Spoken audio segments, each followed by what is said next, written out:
오늘 말씀은 신부 시리즈 14번째 시간으로서 아가스 강해는 4번째 시간입니다. 그녀가 솔로몬에 대해서 알고 있었던 5가지 사실은 무엇인가? 그녀가 솔로몬에 대해 알고 있었던 5가지 사실이 무엇인가? 라는 제목으로 함께 말씀의 은혜를 나누기를 원합니다. 이것이 솔로몬이 이 아가스의 핵심입니다. 이게 서두에 딱 나오는 거예요. 영화를 여러분 찍는다고 생각하세요? 이것은 하나의 가곡이거든요. 가곡의 첫 장면이 딱 펼쳐지는 거예요. 설명이 안 되는 거예요.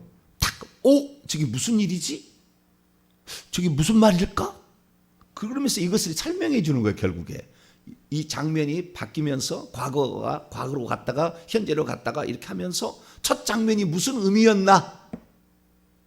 그러니까 첫 장면이 빅히트를 쳐야 그 영화를 볼 거 아니에요. 처음에 장면이 싱거우면 채널을 돌려버릴 거 아니에요. 네. 지금 가곡 오페라입니다. 이게 오페라, 공연용 오페라예요. 대본이에요, 대본. 설명도 없어요, 그냥. 그러니까 그 장면을 직접 우리가 눈으로 봐야만이 금방 이해할 수 있도록 돼 있는데, 이 장면을 설명해 놨지만 그때 당시에 골짜기의 백합화하고 가시밭의 백합화가 똑같은 백합화가 아닌 거예요. 그러니까 그때 당시의 상황으로 들어가야만이 이게 무슨 말인가를 이해할 수 있도록 색깔 하나에도 다 의미가 있게 등장하고 있다는 거죠. 네. 그래서 이것이 오페라 가곡시기 때문에 첫 장면이 아주 중요한 겁니다. 이 장면이 무슨 장면이었는가 나중에 보면은 그래서 이 말을 했었구나 라는 것을 알도록, 그리고 관객이 그때 감탄을 자아낼 수 있도록 대본을 쓴 거예요. 그러니까 우리가 이 아가스를 읽게 될 때는 이 그때 당시의 상황에 들어갈 수 있어야 정확히 이걸 이해할 수 있다는 것과, 두 번째는 누가 얘기했는지 앞에 뭐가 나와야 되는데 그게 안 나왔다는 거예요. 여자, 남자, 합창, 여자, 남자, 합창, 남자, 여자, 합창, 이런 식으로 나와 있거든요. 그러니까 이게 누군지는 몰라요. 지금도 몰라요. 그래서 제가 여러 종류의 지금 아가스를 계속 지금 다 읽어보고 있지만 똑같이 해석한 데가 없어요. 너무 이 아가스가 이렇게 다양하게 해석되어지고 이렇게 다양하게 말할 수 있다는 게 신비할 정도로, 그리고 그 장면을 누가 얘기했는지 아직도 헷갈리는 수많은 본문이 있어요. 없기 때문에, 기록이 안 됐기 때문에.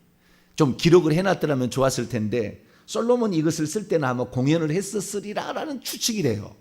공연을 이것을 가지고 솔로몬이 공연을 했으리라고 추측이 되는데, 그때는 대본에는 이게 누가 말하는지 알려졌겠지만 그러지 않아가지고 잘 몰라요. 그러나 찾아가는데 이 엄청난 이 에너지가 필요하고 엄청난 3,000번 읽어야 된다. 그 얘기를 제가 했는데, 그 정도로 이 장면 속에 녹아 있고, 또한 말하려고 하는 그 의지를 찾기가 쉽지는 않지만 우리가 이 장면을 찾아가는데, 첫 장면은 좌우지간 그들의 인상적인 말이 탁 선포된다는 거예요. 첫 장면이 뭔지 아세요? 내게 입맞추기를 원하니. 이것은 그분이 내게 입맞추기를 원한다는 말이 아니고, 나는 그분이 내게 입맞춰 주기를 내가 원한다는 말인데요. 왜 그러면 저 여자에게 입맞추기를 원할까? 라고 이제 그 관객이 궁금할 거 아니에요. 그래서 저 여자가 왜 누군가를 사랑하나 봐. 자기에게 입맞춰 주기를 원하는데, 그 남자가 누굴까? 이제 생각이 딱 들게 만드는 거죠. 처음에 첫 장면이. 그래서 이렇게 첫 장면이 이렇게 출발을 하고 있는 거예요. 그래서 그 입맞추기를 원하는 그 대상이 누군지를 5가지로 설명을 해주고 있죠. 대상이 누군지를. 그 대상에 관련된 어떤 언어들을 얘기해주고 있는 겁니다. 그래서 2절부터 4절까지가 첫 대사예요. 첫 대사. 한 묶음의 첫 대사.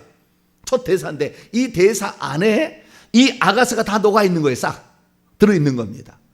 네, 이 아가스가 들어있어요. 그래서 이 인간이라는 것은 그 하나님의 그 거룩한 입맞춤, 그분과의 친밀한 교제가 그 인간에게 가장 필요한데, 그러면 누가 과연 그런 신랑으로부터, 앞으로 신랑 될 사람으로부터 입이 맞춰질 수 있느냐라는 것을 얘기해 주고 있는 거죠. 그래서 이 2절부터 4절까지 나오는 5가지의 이 조건, 신랑에 대해서 알고 있었던 이 5가지의 이 조건이 결국에 우리가 그분이 나를 입맞추러 올 수밖에 없는 그 이유가 되는 겁니다. 그 이유를 설명해 주고 있어요. 그래서 우리가 인간으로 태어나게 되면 그분과의 어떤 입맞춤, 이 입맞춤이라는 것은 어떤 짜릿한 것을 말하는 거잖아요. 연애할 때 입맞출 때가 제일 짜릿한 거잖아요. 그렇기 때문에 그러한 그 충격적인 일이 그 여인을 확 사로잡고 이 남자도 그 여자에게 확 사로잡혀 버렸어요. 둘이가 완전히 사로잡혀 가지고 둘 다 서로 간에 비둘기라고 그래요. 나중에 다 보면은 비둘기라고 둘 다 얘기해요. 그래서 비둘기의 눈을 가졌구나, 당신은 비둘기구나, 이렇게 얘기하므로, 비둘기라는 것은 한 좌우지간 결혼하게 되면은 이 비둘기는 오직 일부 종사라고 그런가요? 일부 종사라고 그러죠. 죽을 때까지 죽어버려도 절대 다른 그 비둘기가 짝짓기를 하지 않는 일부 종사. 이게 비둘기예요. 비둘기. 그래서 이 비둘기의 그 순수함과 그 정결함과 그 다음에 오직 일편단심이라는 말을 이렇게 표현을 해주고 있어요. 그래서 그런 삶을 살아가서 결국에 이 마지막까지 가는데요. 마지막에 가게 되면 어떻게 끝나느냐? 마지막에는 마라나다로 끝나요. 이 아가서가 마라나다, 주 예수여 오시옵소서, 빨리 오세요, 이것이 끝이에요. 이게 아가서 끝장 끝절이에요. 아가서 끝장 끝절을 봐봐요. 8장 14절입니다. 8장 14절 시작. 내 사랑하는 자야, 너는 빨리 달리라. 향기로운 산 위에 있는 노루와도 같고 어린 사슴과도 같아. 노루와 사슴의 의미가 있습니다. 나중에 다 설명하겠습니다. 이것은 탕탕탕 튀어서 이렇게 오는, 그러니까 이 뭡니까, 그 통통통통통 튀어서 빨리 올 수 있는 그런 그 짐승들을 말하는 건데, 내 사랑하는 자, 여자가 말하는 거예요. 당신은 빨리 오세요, 이거예요. 근데 우리는 빨리 달리라 이렇게 얘기하니까 몰라요 지금. 그러니까 이 장면을 지금 이 가곡을 본 일이 없어. 이 해석자가, 이 번역자가 이 가곡을 본 일이 없어요. 그래서 자기 나름대로 이렇게 번역을 해놨는데, 요 아가스가 원래 쓰였던 그대로를 정확히 들어갔어야 이 말을 할 수가 있는 거예요. 그게 번역을 그렇게 하지 않은 거예요. 어제도 제가 얘기했습니다마는 이 10절, 8장 10절에 나는 그가 보기에 화평을 얻은 자 같구나. 이 화평을 얻은 자, 화평을 주는 여인, 화평을 찾는 여인, 화평을 이루는 여인, 화평을 발견한 여인, 이것이 술람이라는 뜻이에요. 그 술람이가 여기에 들어있는지 누가 아냐 그 말이에요. 그러니까 다 중간에 6장에 이 술람이 여인이란 말이 딱 2번 합창에 의해서 이렇게 선포가 돼. 왜 술람이 여인이었는가? 솔로몬의 여성형 명사예요. 솔로몬의 여성 명사. 그러니까 화평의 여성형 명사. 그러니까 화평을 주는 이가 있었고 이 화평을 찾는 이가 있었죠. 화평을 주는 이는 솔로몬이고 화평을 찾는 이는 이 여인이에요. 딱 맞아서 됐다 이거예요. 됐다 이거예요. 이게 이제 나는 당신의 눈에 보기에 나는 화평을 이루는 자요, 화평을 찾는 자요, 화평을 발견하는 자가 되었습니다 라는 고백을 합니다. 그래서 이 아가서를 지금도 엄청 풀지 못한 수수께끼들이 많아요. 저도 궁금한 점이 많아요. 지금도 엄청나게 책을 주문했고 있는데요. 전문가라고 하는 사람, 세계적인 석학자들과 우리나라의 여방원에서 몇십 년을 연구한 사람이 막 책이 있는데 다 틀려요. 다 이 안에 들어가 보지를 못한 것 같아요. 다. 그 장면을 솔로몬이 공연했을 때의 장면으로 아직 못 들어간 것 같아요. 다들 저 나름대로 다 그러면 다 있지만, 그러나 어쨌든 하나님께서 우리에게 알려주신 대로 제가 전하는데, 제가 전하는 것이 약간씩 다를 수도 있습니다. 왜냐하면 제가 계속해서 보고 있기 때문에. 그런데 어마어마한 것이 들었더라라는 것으로 갑니다. 자, 그런데 어쨌든 첫 장면이라는 것은 이것이 처음에 궁금증을 유발하는 언어로 딱 출발해야 된다는 거. 네. 그래서 내게 입맞추기를 원하니, 그가 내게 입맞추기를 나는 원하는데 5가지가 알고 있기 때문에 그러는 거예요. 이 여자가 이 남자에 대해서 알고 있는 5가지 사실이 있는 거예요. 이 사실을 알아야 결국에 마지막이 5번째가 뭐냐면은 그의 방으로, 이게 방이 침실입니다. 내밀한, 아주 내밀한 하나 되는 장소를 가리키는 거예요.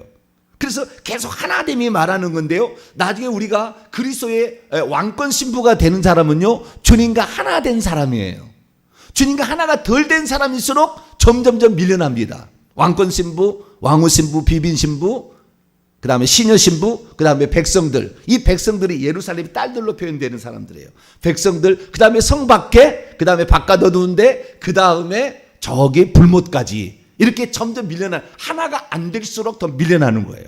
사랑이 깊어질수록 더 안쪽으로 가게 됩니다. 내밀한 곳으로 가게 되는 거예요. 그래서 이 그분의 처소인데, 이 처소가 결국에 천국 새 예루살렘 성의 지성소까지 가는 겁니다. 계속 이렇게 장면이 나와요. 이게 계속 연결돼 있어요. 그래서 좀 이따 이거 살펴보도록 하고, 자, 그러면 이 술람미 여인이 솔로몬에 대해서 알고 있었던 이 5가지 사실은 무엇이었을까요? 어제 제가 3가지 얘기하다가 마치게 되었는데요, 오늘 2가지 이제 마무리 짓도록 하겠습니다. 첫 번째는 그분의 사랑, 두 번째는 그분의 기름 부음, 세 번째는 그분의 이름, 네 번째는 그분의 신분, 5번째는 그분의 처소. 이 5가지를 알아야 우리가 천국의 새 예루살렘 성에 들어갑니다. 이것을 정확히 믿어야 되는 거예요. 이 믿음이에요. 이것이 우리가 요구하는 거, 결국에 너도 5가지를 믿어라, 이런 거예요. 그러면은 그분이 내게 입맞추러 올 거다. 진짜 와요. 산을 넘고, 작은 산과 큰 산을 뛰어넘어서 가젤양처럼 팍팍팍 뛰어가지고 그 남자가 와서 데려가는 거예요. 근데 그 장소가 1차적 장소, 2차적 장소가 틀려요. 그래서 우리가 여기에 장소를 알아야 되는데, 이 장소가, 이 아가서에 등장하는 장소의 중요한 장소는 포도원입니다. 어디예요? 포도원. 바알 하몬에 있다는 그 포도원이에요. 이 여인의 오빠가 새로 받았다는 그 포도원이 하나의 중요한 장소고요. 그 다음에 동산이 나와요. 동산이 계속 나와. 에덴 동산 하듯이 그 동산하고 똑같은 다른데, 동산이란 말이 계속 나와요. 그 동산의 이름이 나중에 보니까 호도동산이에요. 너츠 있죠, 너츠. 호두, 너츠 동산입니다. 네, 호두동산이라고 나와요. 그 동산이 한번 나오고요. 그 다음에 이 장소가 성이 나옵니다. 성이. 어디가 나온다고요? 성이 나와요. 성이. 그래서 우리가 이 장소적 개념을 통해서 우리가 어디로 가야 되는 것인가, 결국에 우리의 정착력이 어디에 되는 것인가를 계속했는데, 마지막에는 오시옵소서요. 빨리 오시옵소서. 데려가라는 거예요. 그러니까 궁극적인 장소가 여기에는 안 나왔어요. 여기도 마라나다로 끝나는 거예요. 주님이 데려가실 장소가 하늘에 있다는 것을 말해주고 끝납니다. 이 아가서가. 그리고 여기 안에 등장하는 성이라는 것은 솔로몬이 살고 있는 성이에요. 그래서 솔로몬이 살고 있는 성에 관하여 거기가 포도원도 아니고 호도동산이 있어요. 포도원도 있고 호도동산이 있고, 또 하나가 성이 있어요. 성이.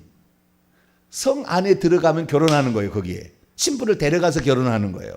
자, 우리가 1장부터 읽어보면은 1장에 나와 있는 장소는 6절 보게 되면 포도원 지기로 그를 삼았다고 그러잖아요. 그렇죠. 오빠들이 저 8장에 가면 세를 받았고 1,000세겔로 그걸 받았고, 그것을 동생한테 맡겼는데요. 6절 보면은 내 어머니의 아들들이라고 나와 있어요. 내 어머니의 아들들. 그럼 내 어머니의 아들들이 누구예요? 오빠들이죠. 근데 오빠들이라고 왜 얘기하지 않았을까요? 다 의미가 있어요. 이게 엄청난 뜻이 있습니다. 배가 다른 오빠예요. 배가 다른 오빠. 배가 다른 오빠예요. 그래서 그 의미가 뭔지 나중에 가보면 깜짝 놀랄 거예요. 하늘의 비밀을 다 설명해 주고 있어요. 이 말이 다. 뒤에 다 나와요. 그 어머니가 또 나와요. 어머니가 누군지. 이 어머니의 외동딸입니다. 그러니까 이게 엄마가 난 친자식이 아니에요. 오빠들은 친자식이 아니라는 그 의미가 나중에 나와요. 다 이게 설명이 되어져요. 그래서 우리가 이 장소들을 잘 알아야 되는데, 이 여자의 그 어떤 신분의 변화가 어떻게 되느냐 봤을 때에 장소하고 이렇게 차이가, 장소를 비교해 봤을 때 어떻게 되냐면은, 우리가 3장 6절부터 11절까지를 결혼식의 어떤 그 장면으로 표현을 합니다. 대부분 다 그렇게 해석을 하고 그렇게 되어져요. 결혼식 장면인데, 결혼식이 끝나게 되면 결국에 그녀에 대한 명칭이 바뀌죠. 4장 8절을 보게 되면 내 신부야 이렇게 바뀌잖아요. 그죠? 신부로 막 결혼식 끝났으니까. 그전에는 내 사랑아 이러다가 뒤에도 내 사랑아 나오지만 신분이 5번 신부라는 말이 나와요. 그래서 명칭이 바뀌잖아요. 그런데 2장 10절 보세요. 2장 10절. 나의 사랑하는 자가 내게 말하여 이르기를, 나의 사랑, 남자가 지금 여자에게 말하는 거예요. 내 어여쁜 자야, 일어나 함께 가자. 겨울도 지나고 비도 그치고 지면에는 꽃이 피고 새가 노래할 때가 됐는데 산비둘기의 소리가 우리의 땅에 들리는구나. 뭐라고요?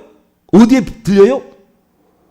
우리의 땅이라고. 우리의 땅이라는 건 지금 여자에게 하는 얘기인데, 너와 나의 땅이 같은 땅이라요. 포도원이 같은 거잖아요. 원래 포도원을 자기 거였는데 새로 줬잖아요.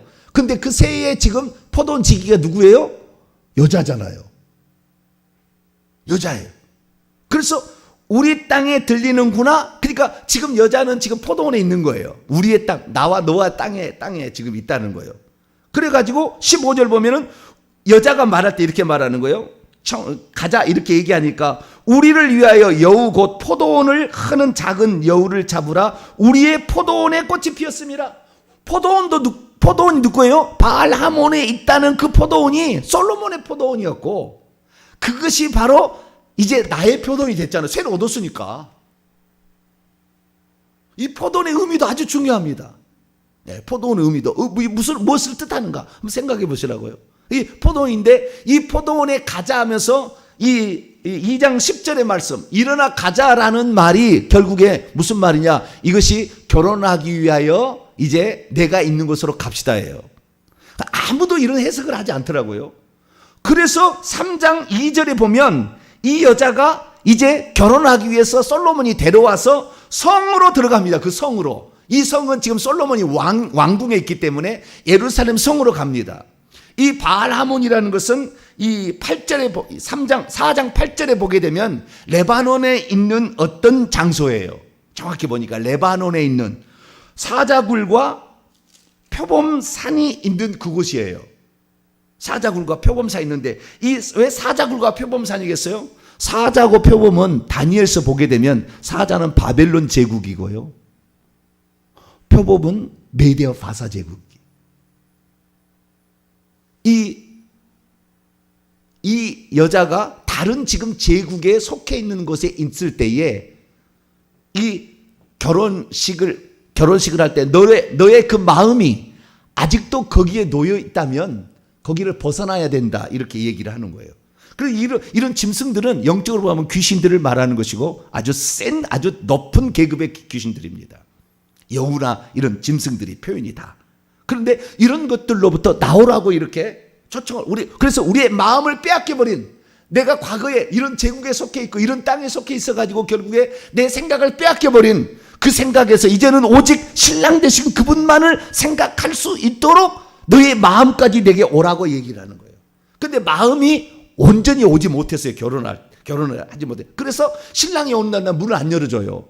그러다가 신랑을 놓쳐버리게 돼서 신랑을 찾아다니면서 막 헤매이는 그 자신이 나와요.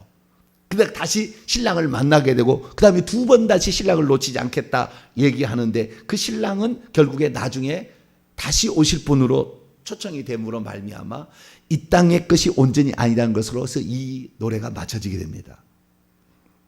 다시 3000번을 더 읽으셔야 이해가 될 건데, 어쨌든 배경을 제가 이렇게 합니다. 그러니까 여기에 가장 중요한 중심은 시골에 있는 포도원과 호도동산이라는 것이 있고, 그 다음에 예루살렘 성 아니라고 돼요. 안은 없어요. 성에서 성으로. 그 성은 예루살렘 성이에요. 이 예루살렘 성과 주님이 우리를 데려가실 성은 새 예루살렘 성입니다. 그래서 다시 오라는 거예요. 그분이 만왕왕 만주의 주 되시는 것을 상징하기 때문에.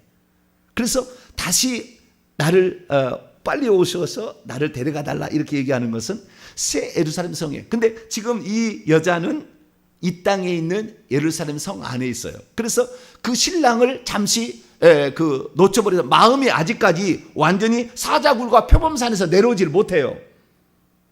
완전히 내려오질 않은 거예요. 아직도 빼앗긴 뭔가 있었던 거예요. 그래서 중간에 신랑을 잃어버리는 그런 그 사태가 나는데 이것이 꿈속으로 펼쳐집니다. 그것이 꿈으로. 왜? 그것이 겉으로는 그런 게 없었는데 아직 내면 속에 잠재되어 있었던 거예요. 우리 주님께서 우리에게 바라시는 것은 완전한 순결한 결정체예요. 그런 자만 데려간다. 자, 그러면 지금 배경 설명하다가 이 내용을 전체를 이해하려면 제가 하는 얘기를 들어야만이 좀 이해가 됩니다. 그리고 읽었을 때 무슨 내용인가, 장소의 개념을 정확히 알아야 되고 거기에 등장하는 모든 이런 식물 동물들도 다 그 마음을 표현하는 것입니다. 다 뭘 표현하는 거예요. 다 그냥이 등장하지 않고 있다. 이게 아시면 되겠습니다. 자, 첫 번째, 그분의 사랑은 포도주보다 더 진한 사랑이라고 그러잖아요. 그러면 왜 사랑을 포도주에 표현하겠습니까? 예수님께서 요한복음 2장을 읽어보게 되면은 첫 번째 일으키는 표적이 가나 혼인잔치에 물을 포도주로 만든 표적입니다. 포도주가 떨어지면 기쁨이 없는 거예요. 포도주가 인간을 기쁘게 하는 겁니다. 인간을 기쁘게 하는 거예요. 자, 그 시편 104편을 한번 열어볼까요? 오늘 다 못해도 여러분 이해를 이거 해야 되니까 이것은 해석하기가 너무 어려워요. 구약학자들도 이걸 잘 못 해놨더라고요. 너무 어려우니까 우리가 이걸 성경을 좀 살펴봐야 돼요. 시편 104편. 다윗이 이런 감각이 있어요. 이 시적인 감각이 대단합니다. 그러니까 우리가 뭔가를 사랑한다고 했을 때 그 사랑한다는 것을 시로 표현하게 될 때 어마어마한 거예요. 어마어마한 거예요. 내 몸이 1,000개가 부서진다 할지라도, 내 몸이 1,000개가 태에서 산산이 부서진다 해도 사랑할 그 이름이요 라고 얘기를 하게 되면은 얼마나 그분의 이름에 대해서 사모하는 것인가를 그 문장의 시를 통해서 설명을 해줘 버립니다. 그래서 그분의 사랑이 얼마나 크고 그분을 바라는 마음이 얼마나 큰 것인지를 이런 문장들을 통하여 우리가 표현할 수가 있는 거예요. 하나님 사랑을 알죠. 십자가에 죽은 거 알죠. 다 알죠. 우리가 그 사랑을 알지만 그 사랑이 뭐냐는 거죠. 그 사랑이 바로 포도주보다 진한 사랑이라고 얘기했다는, 계속 이게 포도주보다 진한 사랑 계속 나와요. 포도주라는 말이 나오니까 그 포도주의 의미가 뭔지를 봐야 된다는 거죠. 자, 시편 104편 15절을 보겠습니다. 15절을 보겠습니다. 15절 읽습니다. 시작. 사람의 마음을 기쁘게 하는 포도주와 사람의 얼굴을 윤택하게 하는 기름과 사람의 마음을 힘있게 하는 양식을 주셨도다. 사람의 마음을 기쁘게 하는 거예요. 그러니까 이 땅에서 사람이 살 때 가장 기쁜 것은, 그때는 마약은 없었을 거 아니에요. 포도주다. 진한 포도주라고 나와요. 진한 포도주. 4절입니다. 아가서 1장 4절 중간에 보세요. 우리를 인도하는데 내 사랑이 포도주보다 더 진함이라, 이렇게 얘기를 합니다. 그래서 이 포도주가 떨어졌다는 것은 기쁨이 없다는 거예요. 그래서 예수님이 오셔서 이 땅에 오셔서 맨 처음에 해보겠다는 것이 떨어진 포도주를 보충한 거예요. 그리고 예수님께서 마지막 성찬식 때 포도주를 가지고 성찬식을 해요. 포도주를 가지고. 그걸 당신의 피라고 얘기를 해 나중에. 그래, 그 포도주를 가지고 하면서 내가 다시 올 때까지 이런 포도주는 너희들 못 먹을 것이다. 내가 주는 포도주만이 너를 만족해 하고 너를 기쁘게 한다. 우리가 천국에서 이것은 한없이 누리게 될 것이다. 이렇게 함으로 예수님께서 그 포도주에 관한 얘기를 해주세요. 그래서 이 여인이 처음에 딱 출발할 때 내게 입맞추기를 원하니 내 사랑이 포도주보다 나음이로구나 라고 첫 출발을 뗍니다. 그래서 예수 그리스도께서도 그 포도주로 시작해서 포도주로 마쳐요. 그 생애를. 그러니까 나는 포도주를 주러 온 자다. 근데 나중에 봤더니 그 포도주는 하나님의 사랑의 결정체예요. 당신의 목숨 피를 주는 겁니다. 그 피가 고베라에 딱 묻어 있어요. 고베라에 그 피가 딱 묻어 있는 거예요. 그래서 예수님께서 재림하실 때 요한계시록 19장을 보게 되면 재림하실 때 천군 천사 오는데 피 뿌리는 옷을 입었더라 딱 얘기를 합니다. 마지막 재림하실 때 나 너 사랑한 거 알지? 너를 위해서 내가 죽은 그 피 가지고 내가 너를 다시 데리러 온 거야. 빨리 오세요 라고 아가서 8장 14절 끝냈는데 그래 너를 사랑하는 내가 나만을 사랑하는 너를 향하여 온다. 그리고 오시는 거예요. 그러니까 이 주님에 관한 완전한 이해를 좀 해야 돼요. 완전케는 안 되겠지만 어느 정도는 이게 다 이해하고 있어야 돼요. 천국에 대해서 알아야 됩니다. 천국에 대해서. 그래서 제가 이 신부도 왕권 신부부터 시녀 신부에 대해 얘기하듯이 이걸 다 알아야 되는 거예요. 이것을 천국에 대해서 모르면 풀 수가 없어요. 그걸 풀 수가 없어. 이것이 무슨 내용인지를 얘기하는지를 잘 몰라는 거예요.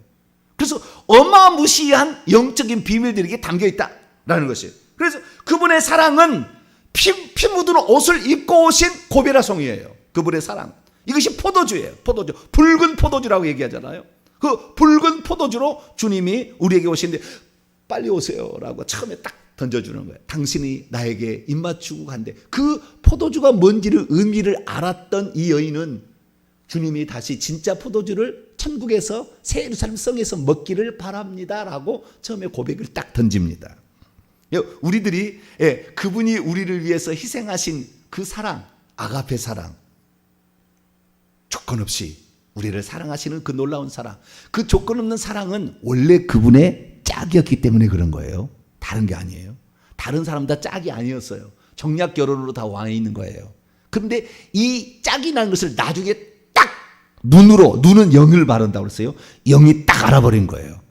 그래서 나는 솔로몬이다 라고 얘기하는 것이 그 여자가 나는 평화를 찾는 여인이다. 나는 평화를 이루는 여인이다 라고 얘기하므로 너의 바로 유일한 짝이 나다 라고 얘기를 하고 이 포도원에 있어서 나중에 또 하겠습니다만은 자 포도원 1장 6절 보면은 내가 햇볕을 쬐서 거무스름할지라도 흘겨보지 말 것은 내 어머니의 의미가 또 있어요. 이것도 1시간 설교해야 돼요. 어머니 아들들이 나에게 노하여 포도원 지기로 삼았습니다. 나의 포도원주를 내가 지키지 못하였구나. 여기에 포도원이 무슨 의미냐? 교회로부터 시작해서 이스라엘 민족으로 시작해서 에덴 동산으로 시작해서 여러 해석들이 있어요. 그런데 나의 포도원이라고 얘기를 하거든요. 나의 포도원. 이 나의 포도원인가요? 아니면은 솔로몬의 포도원인가요, 원래? 솔로몬의 포도원이죠.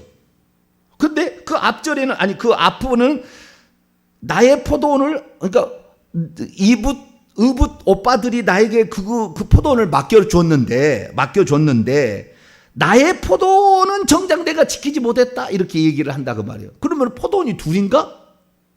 술람미 여인이 자기의 포도원을 가지고 있고 오빠가 새로 큰 은 1천 세겔로 얻어서 엄청나게 큰 포도원이 있는데 그 포도원까지 덤탱이로 같이 얻었나? 여러 가지 해석들이 있어요. 찾아보게 되면 여러 가지 해석들이 있다고.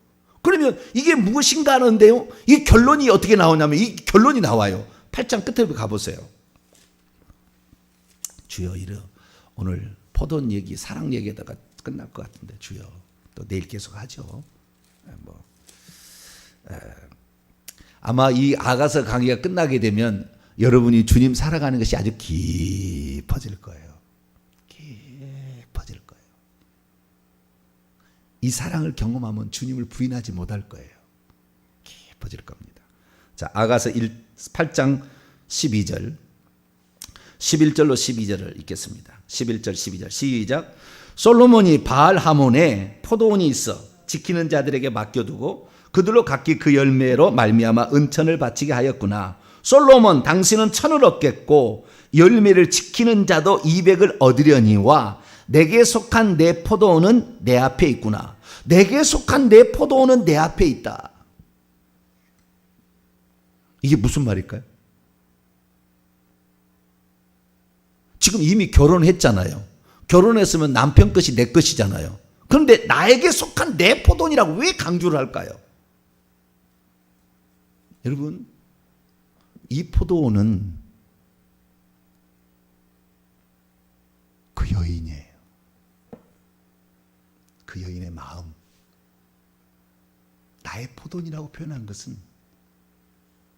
그 여인의 마음을 가리키는 거예요.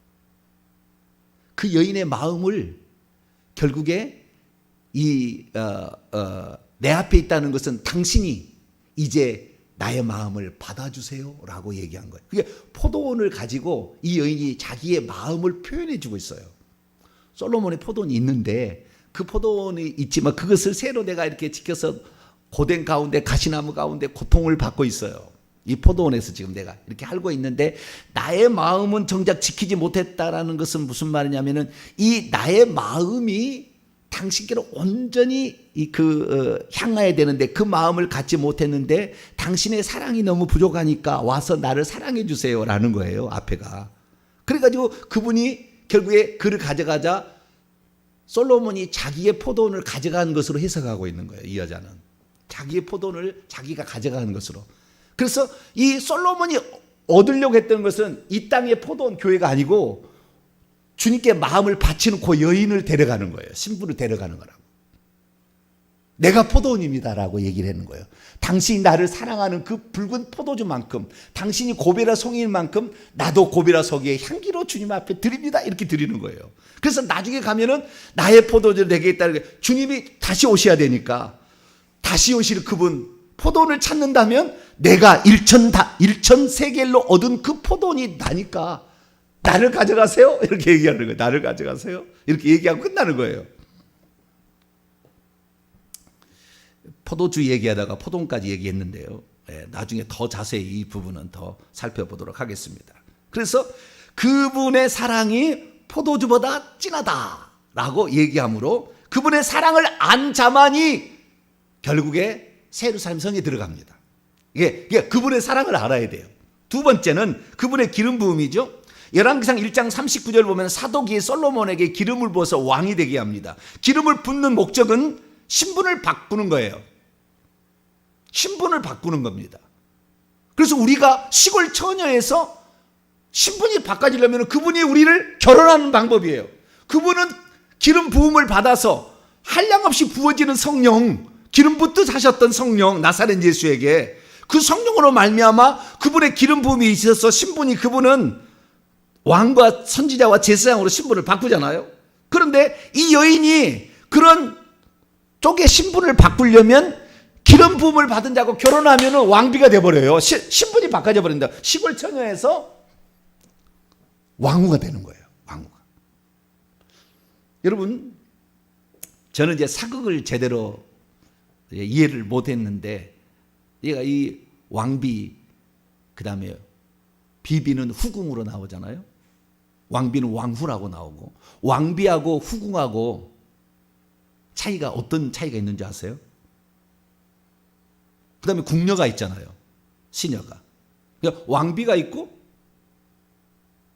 그 다음에 후궁이 있고, 시녀가 있잖아요. 이 세 개 차이가 뭔지 아세요? 결혼하게 되면은 누가 되는 겁니까?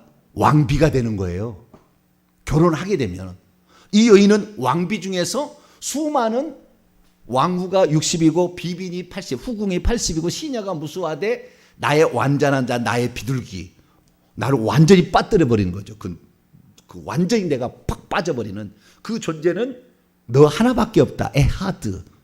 원이란 말이죠. 너 하나밖에 없다. 이렇게 얘기를 하는데 그 왕비가 되는 것, 왕비들도 있긴 있지만 결혼하는 사람도 있긴 있지만 정말 주님의 마음이 온전히 들어가는 사람은 하나밖에 없다고 얘기를 함으로 주님이 우리에게 바라시는 신부가 이런 신부가 되기를 원하는 건데, 근데 여러분 왕후하고 후궁의 차이는 뭐냐면은 과거에 나는 왕후하고 후궁의 차이를 왕후는 사대부 집안의 딸들이 시집 와서 왕후가 되는 것이고 평민들이 궁녀로 들어왔다가 왕의 눈에 들어가지고 부인이 되게 되면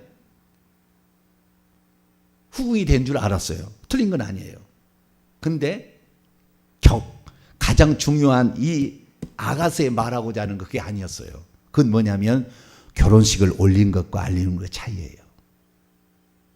왕비는 결혼식을 올린 여자고요. 후궁은 결혼식 같이 살고 자식은 낳아도 결혼식을 올리지 않는 여자를 후궁이라고 하는 겁니다. 신분의 차이도 있지만 그 신분의 차이가 중요한 게 아니었어요. 결혼식을 올렸느냐 안 올렸느냐. 아직 잠자리를 안 했으면 후궁이라는 아니하고 궁녀라고 얘기합니다. 잠자리를 해야만이 후궁이라고 얘기를 하고 자식도 낳을 수 있어요. 그러나 결혼식을 올리지 않습니다. 후궁하고는. 그건 내가 사극을 내가 유심히 보지를 못했는데 결혼식 같이 살아요. 그러나 결혼식을 올리지 않는 여자를 후궁, 비빈이라고 얘기를 하고 같이 살면서도 결혼식을 올린 여자를 왕후라고 얘기를 하는 거예요. 그래서 결혼하기 위해서 성으로 데려가는 겁니다. 솔로몬이 와가지고. 이게 3장의 이야기예요. 이게 3장의 이야기예요. 그래서 그분의 기름 부음이 있는데 우리는 원래 시골 처녀예요. 예루살렘 딸들도 아니에요. 시골 처녀예요. 그런데도 그분이 기름 부음 받은 자가 왕으로 기름 부음을 받아야 왕이 되는 거. 그분이 왕이신데 첫째 기름 부음 받은 자 메시아이신데 그분을 결혼하게 되면 우리의 신분이 바뀐다는 거예요. 그래서 예수 그리스도를 신랑으로 맞이해서 결혼을 해야 된다. 이것이 이 기름 부음 안에 썩 들었어요. 이게 들었어요. 나는 그분의 기름 부음이 그분에게 있고 나는 그분의 소유가 되기를 원합니다. 이것을 두 번째로 표현을 한 거예요. 네, 어제 얘기를 했던 부분에 조금 더 깊이 들어가다 보니까 시간이 다 돼버렸네요. 네, 계속해서 내일 계속을 해야 될 것 같습니다. 우리가 이 첫 번째 딱 선포되는 그 장면은 모든 관심을 싹 쏠리게 하는 대사였다. 이것은 전체를 설명해 주는 어떤 핵심적인 단어로 구성되어 있는데 이것이 뒤에 설명이 다 된다라는 부분을 제가 좀 얘기를 하면서 이번에 했습니다. 내일 계속해서 가도록 하겠습니다. 거룩하신 하나님 감사합니다. 시적 표현이기 때문에 우리가 잘 알 수는 없지만 주님 가르쳐 주셔서 우리로 하여금 주님이 진정 바라는 그리스도의 신부가 어떤 신부가 되어야 되는 것인가 더 잘 알게 하시고 그러한 신부로 저희들 준비되게 도와 주옵소서. 우리 주 예수 그리스도의 이름으로 기도하옵나이다. 아멘.